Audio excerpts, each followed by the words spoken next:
Now to politics this morning, President Trump's campaign is requesting a recount in Georgia, and he's lost yet another lawsuit in his battle to overturn the election results. And ABC's Rachel Scott is in Washington, D.C. with the latest.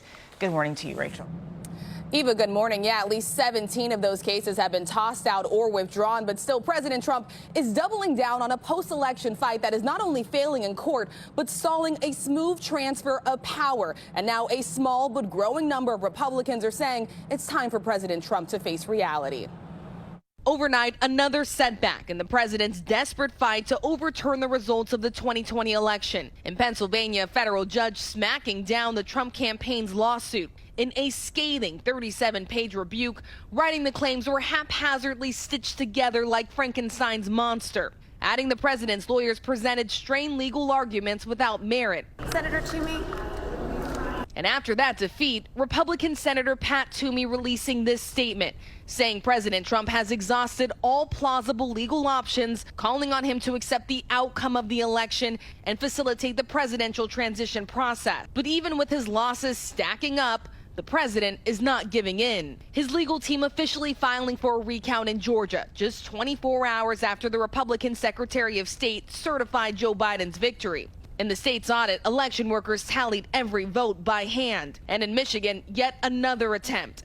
This time, the Republican Party trying to block the state from recognizing Joe Biden's win.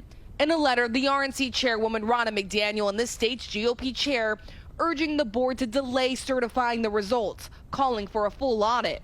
But by state law, that wouldn't even be possible until after the results are certified. Republicans are trying to toss out votes in majority black cities like Detroit, which backed Biden, pushing unfounded claims about irregularities. The Trump campaign insists their only goal is to ensure safe, secure, and fair elections. This is not about overturning an election on our part. But a group of black voters fired back with a lawsuit, accusing Republicans of trying to disenfranchise votes, and civil rights leaders are sounding the alarm.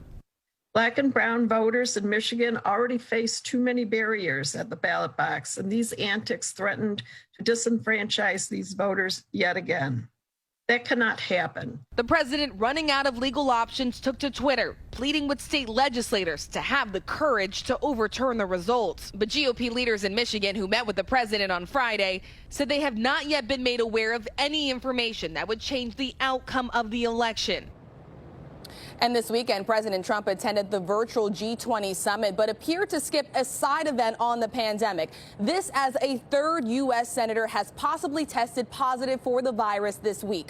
This morning, Senator Kelly Loeffler is in self-isolation after receiving first a positive COVID-19 test and then an inconclusive one. She was seen with Vice President Mike Pence on the campaign trail there in Georgia on Friday without a mask. This morning, his office has not returned our requests for comment. Whit. Rachel Scott for us in Washington. Thank you.